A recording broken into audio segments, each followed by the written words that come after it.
Alright, so it's been a while since I've done one of these. Might be a little rusty. Anyways, we have finally built an Ankylosaurus. Took me long enough.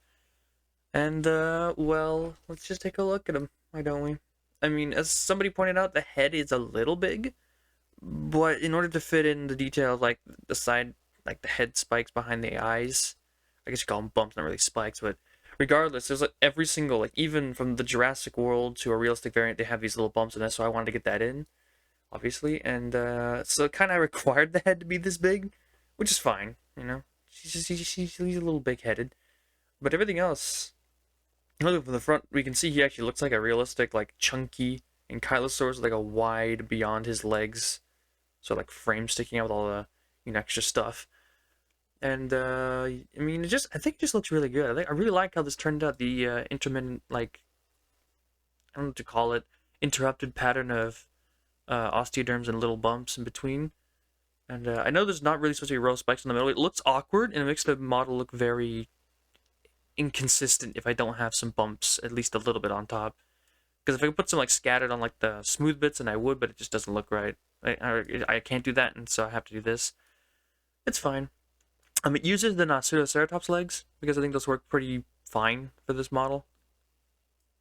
And the tail it's got this, if you look over here.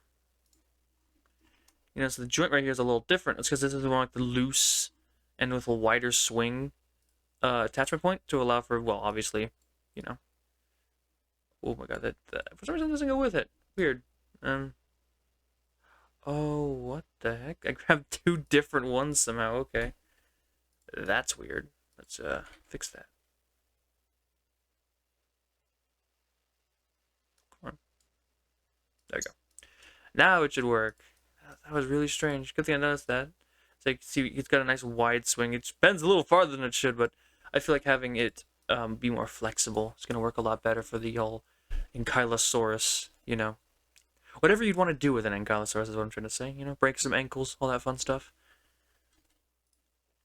So, we got the head joint, we got the leg joints, which have a limited degree of flexibility due to the fact that they have, a big chunky body in front of them.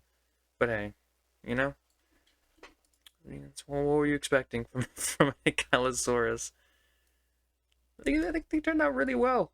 I was gonna make it with more Jurassic World coloring, because that's technically, what our channel usually rolls with is the Jurassic World look, but it's just gray. Like, just solid gray. And I'm not doing that. That's a really boring color scheme. So instead I went with the more classic Jurassic Park color scheme, things tended to have.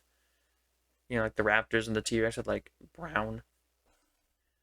We can even compare this thing. Oh yeah, we want to get some size comparisons in here. So those who don't know, Ankylosaurus isn't really that big. He's a tiny, dangerous little death ball that made pretty good for his small size against an animal like 5 times his weight. Yeah. In case you didn't know, that's actually a pretty fair size comparison between a Tyrannosaurus and an Ankylosaurus. Packs a lot of punch in that little tail of his, compared to something like a T-Rex. You can even see him, actually, if you want to redo that, and then we'll bring a trike in and we'll show. There we go, got a trike. Yeah, so here's our Hell Creek boys. And we can get a nice human model in here, because they are built fairly size accurate. Yeah. Small is a relative term compared to giants like T-Rex.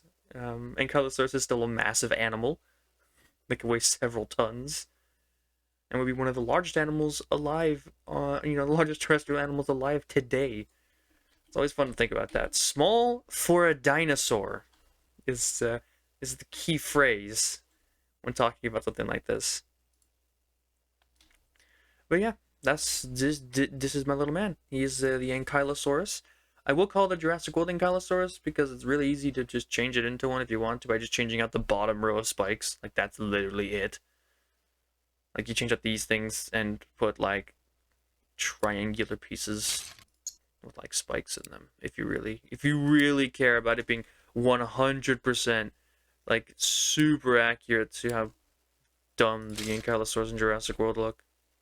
Now you can just stick some of those in along the, sorry, yawning a little bit, the bottom row there, and that's it.